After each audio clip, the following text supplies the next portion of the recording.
Pai Santo e Eterno, meu Deus, estamos na Tua presença. Pedimos o Senhor nesta hora, em nome de Jesus, usa o Teu Filho para trazer a palavra. Usa, Senhor, como instrumento do Senhor. Fala conosco, meu Deus, em nome de Jesus. Em nome de Jesus. Graças a Deus. Cumprimento a igreja com a paz do Senhor. Meus irmãos, abra suas Bíblias. Carta de Paulo a Filemon.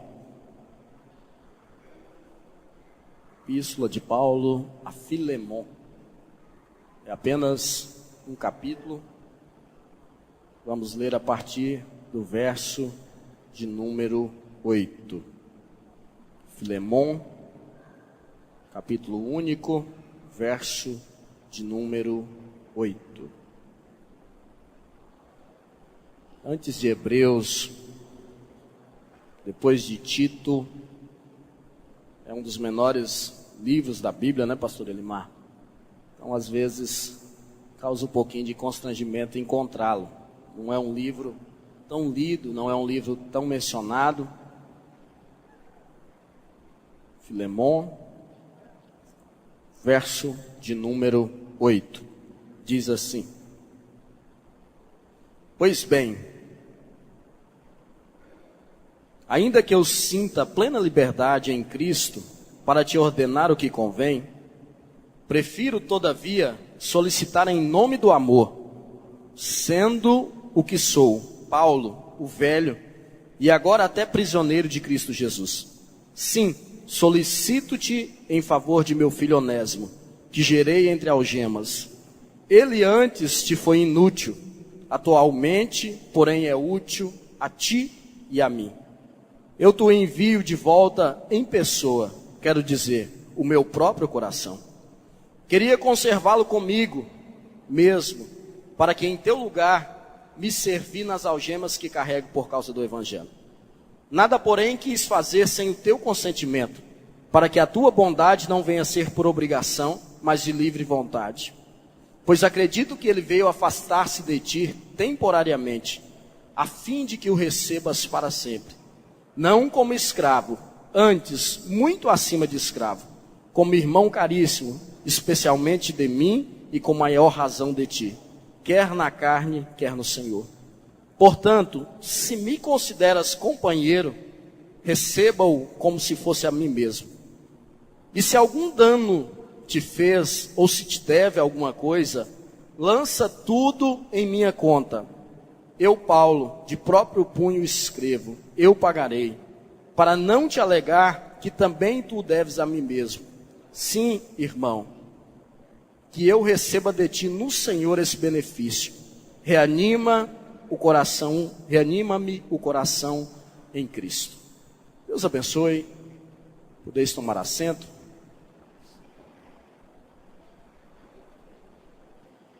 Meus irmãos,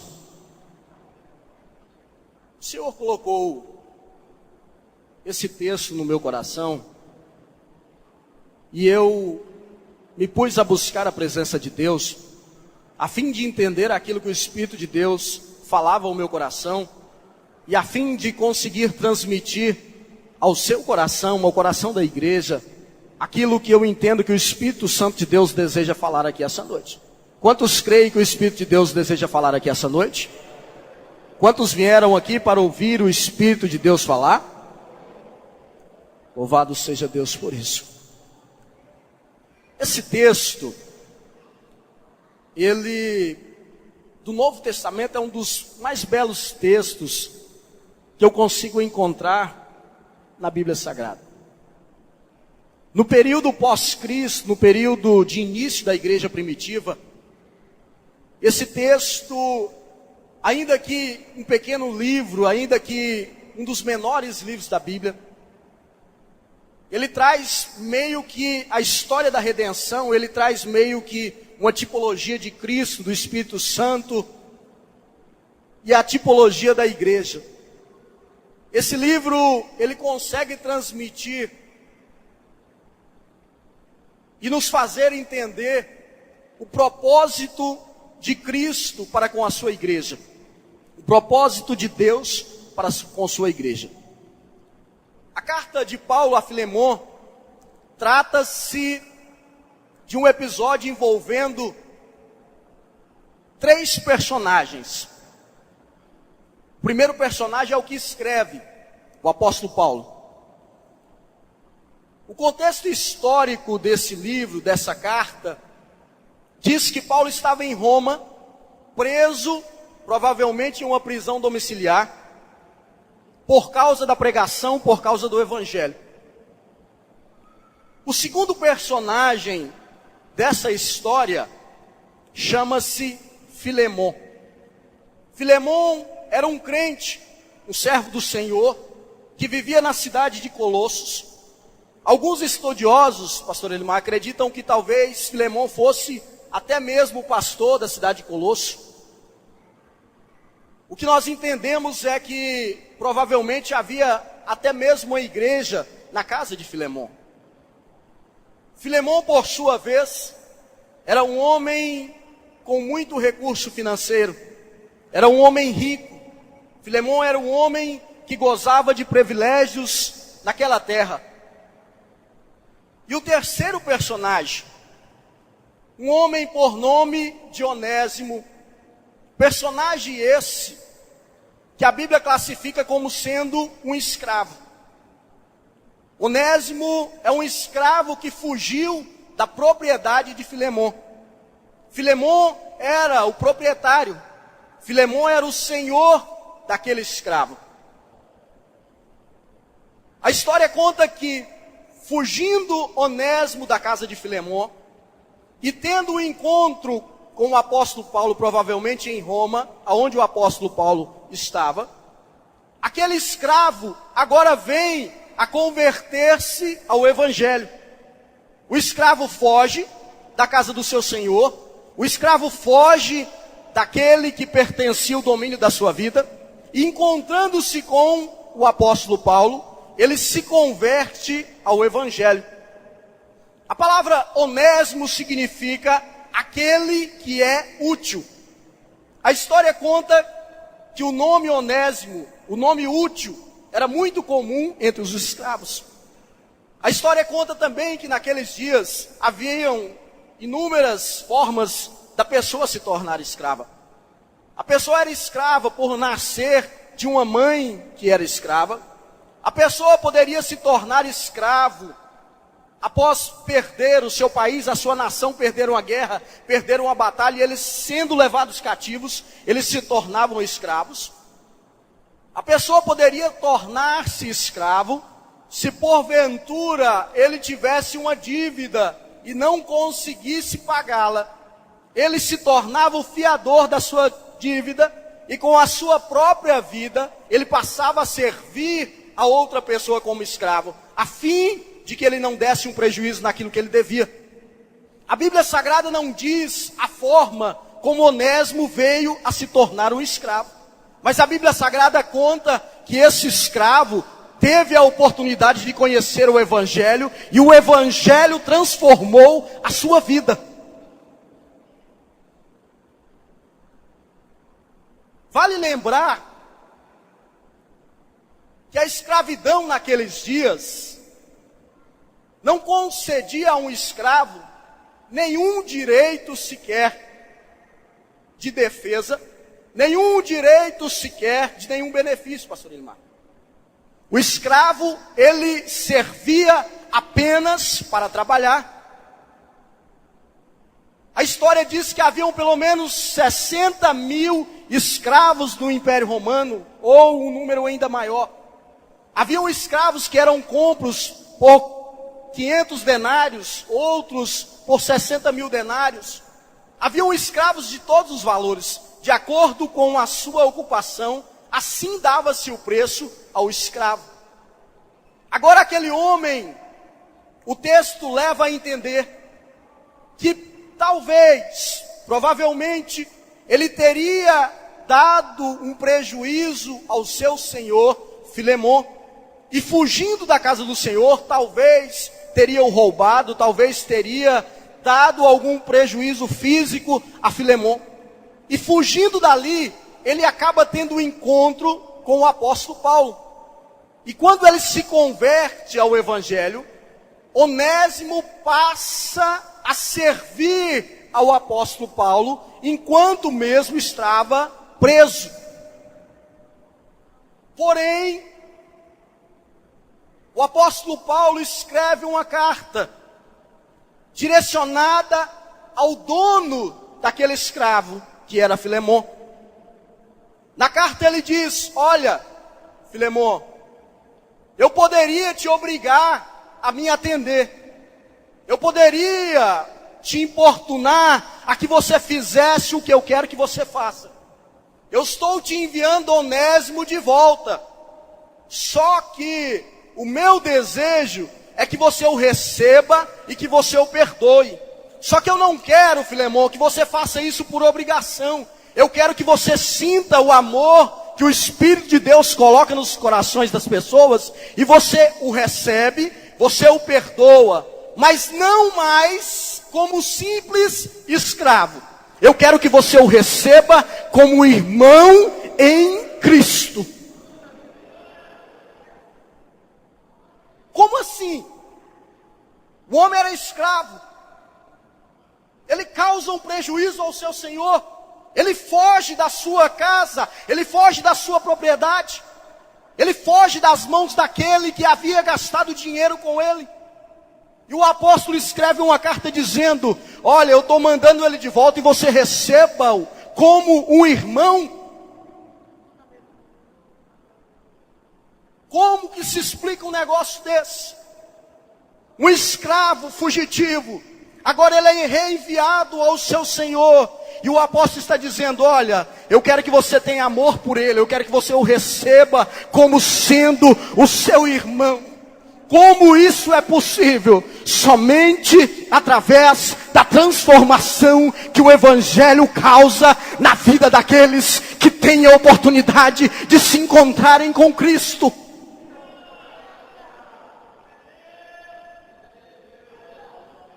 O evangelho coloca em pé de igualdade o escravo e o senhor. O evangelho coloca em pé de igualdade o pobre e o rico. O evangelho coloca em pé de igualdade a criança, o jovem, o adolescente, o obreiro. A igreja coloca o evangelho coloca em pé de igualdade todos aqueles que vêm à presença do Senhor Jesus. Seria muito simples, simplesmente, Filemon abraçar aquele escravo e dizer que o perdoava. A lei dava direito para que Filemon o açoitasse. A lei dava direito para que Filemon tirasse a sua vida. A lei dava direito para que Filemon fizesse o que ele bem entendesse com a vida daquele moço. Mas o evangelho também estava no coração de Filemon. O evangelho também estava na vida de Filemon. E o apóstolo Paulo sabia disso, entendia isso. Portanto, ele estava pedindo: olha, receba esse escravo aí, abraça ele, perdoa ele, porque ele não é mais um simples escravo. Agora ele é irmão em Cristo, agora ele é o teu irmão. O papel de Satanás, o papel do nosso inimigo, é escravizar a vida das pessoas. E ele escraviza de inúmeras maneiras. Aqueles que são dados ao vício, aqueles que são dados à prostituição, aqueles que são dados a isso, aquilo outro, e se tornam escravos do pecado, escravos de Satanás. Mas quando eles se encontram com o evangelho, quando eles se encontram com Cristo, eles abandonam todas aquelas práticas, e o poder de transformação do evangelho muda a vida deles, e eles não se tornam inferiores a qualquer um de nós que já estava aqui, mas eles se tornam os nossos irmãos.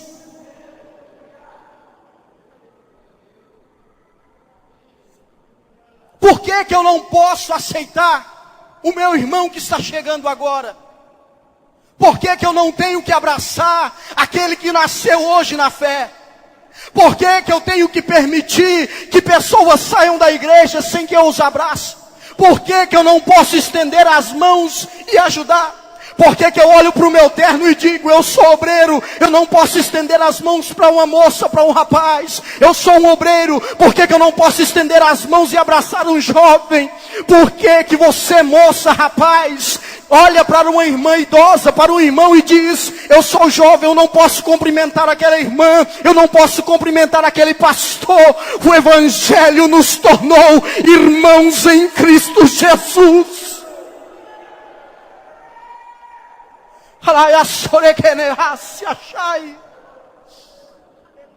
O poder de transformação do Evangelho alcançou a vida de um escravo, deu liberdade a ele, perdoou os seus pecados e tirou a sua condição de escravo e lhe deu uma condição, a mesma condição que o seu dono, que o seu senhor tinha. Deixa eu te explicar de forma mais clara. Filemon representa Deus. O apóstolo Paulo representa Jesus. E Onésimo representa eu, você como igreja. Éramos escravos, havíamos cometido pecados, crimes, delitos. Mas o apóstolo Paulo intercedendo, Jesus intercedendo ao dono das nossas vidas, Filemon, que é Deus. Nós fomos perdoados e hoje se estamos aqui é porque fomos alcançados pela graça que transformou a minha e a sua vida. Logo eu entendo que eu não sou melhor que você e você não é melhor do que eu. Logo eu entendo que cada um tem um valor, porque fomos comprados pelo preço do mesmo sangue que correu pela minha vida e pela sua vida.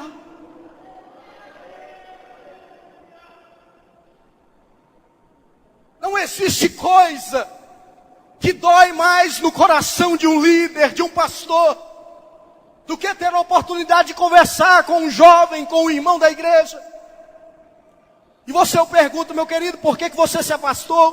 Por que você não está congregando? E ele diz assim, eles não me querem ali, eu até gostei da igreja, mas ninguém me abraçou. As pessoas fizeram um pouco caso de mim.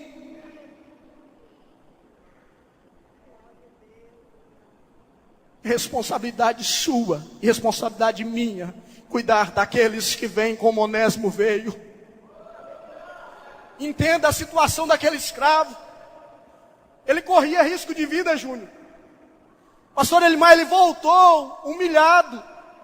Ele voltou caído. Ele voltou com medo. Ele voltou abatido. Qualquer palavra que fosse contra o regresso daquele escravo, o feriria para sempre. Mas o apóstolo Paulo convenceu de retornar. Eu acredito que o apóstolo Paulo convenceu Onésimo. Olha, Onésimo, volta. Você pode voltar, as pessoas não vão te maltratar. Filemon vai te abraçar, porque o mesmo Espírito que hoje tem na sua vida é o mesmo Espírito que está na vida de Filemon. É um tempo de estendermos as mãos e abraçarmos aqueles que estão na condição de escravos. É um tempo de estendermos as mãos e ajudarmos aqueles que estão feridos, caídos, abatidos.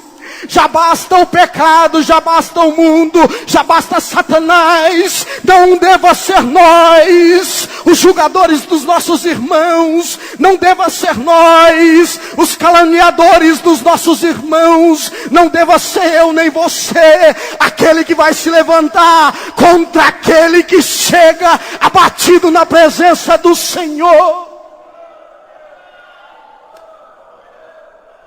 Aleluia, sore que nevasi.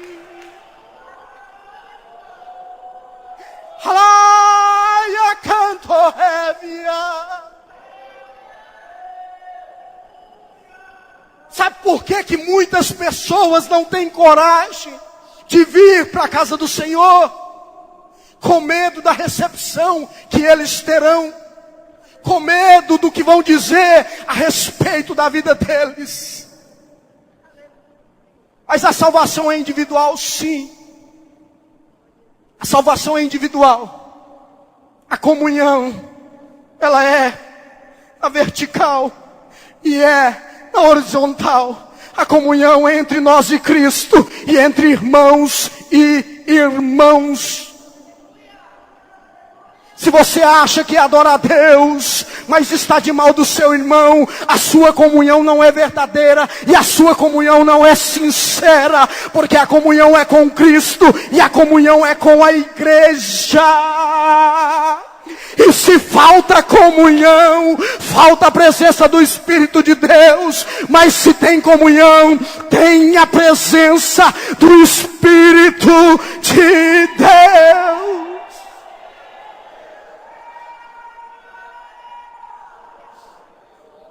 Eu não sou melhor do que o escravo. Eu não sou melhor do que aquele que vem e se lança de joelhos pedindo perdão pelos seus pecados. Moça, rapaz, entenda que o sucesso, o futuro de uma mocidade depende do acolhimento que vocês terão com a vida daqueles que estão chegando. Se você não abraçar, ele vai para outra igreja, ele volta para o mundo. Mas se você abraçar, se você tiver paciência, se você ajudar, rapidinho, as mágoas, os traumas dele vão sendo curados. O Espírito Santo vai trazendo liberdade. Tudo aquilo que o prendia vai saindo. O nosso problema é que nós julgamos que umas pessoas são úteis demais na obra do Senhor. Nós olhamos e dizemos: olha, fulano é útil, ciclano é útil, a irmã Márcia é útil, Vladimir é útil, fulano não é, fulano não é. O apóstolo Paulo diz assim: olha, Filemão, Onésimo, ele foi inútil, mas agora ele se encontrou com Cristo. Ele é útil. Ele é útil.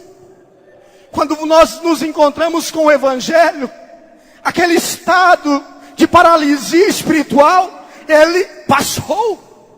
O Espírito de Deus entra nas nossas vidas, e com o Espírito de Deus vem os dons espirituais. E o estado de paralisia, de inutilidade, ele se torna um estado de utilidade. Aqueles que não rendiam, aqueles que não prosperavam, aqueles que não tinham ocupação, eles passam a ter, porque eles passam a andar da presença do Espírito de Deus. E o Espírito de Deus não deixa nenhum por desocupado dentro da sua casa. O Espírito de Deus, ele tem ocupação para mim e para você. O Espírito de Deus tem a minha vida como útil e tem a sua vida como útil. Se você pensa que você não é útil, procure a tua comunhão com Deus, porque Ele vai te fazer entender que você é útil à casa do Senhor. Então entenda, você que despreza aquele ou aquela, porque você acha que ele não é igual a você, ou que ele não tem utilidade nenhuma, quando o Espírito de Deus transformar a vida dele, você vai ter que ser obrigado a ver o Senhor o levantar. E muitos vão dizer: olha, ele não era útil, ele não tinha utilidade, ele não tinha valor, mas agora o Espírito de Deus entrou na vida dele, a história dele foi transformada. Ele não é mais um escravo, ele é um adorador. Ele não é mais um escravo, ele é um cantor. Ele não é mais um escravo, ele é um tocador. Ele não é mais um escravo, ele é um pastor. Ele não é mais uma prostituta, agora é missionária, agora é pregadora. Ele não é mais um drogado, ele é um pregador do Evangelho.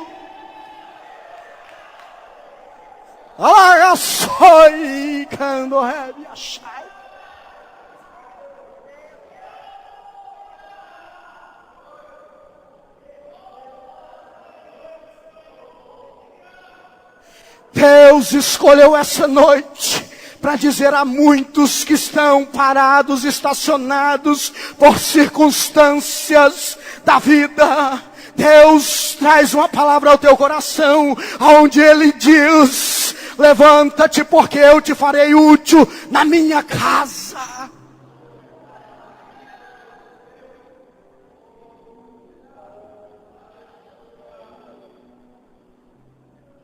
Eu falei de 3 personagens.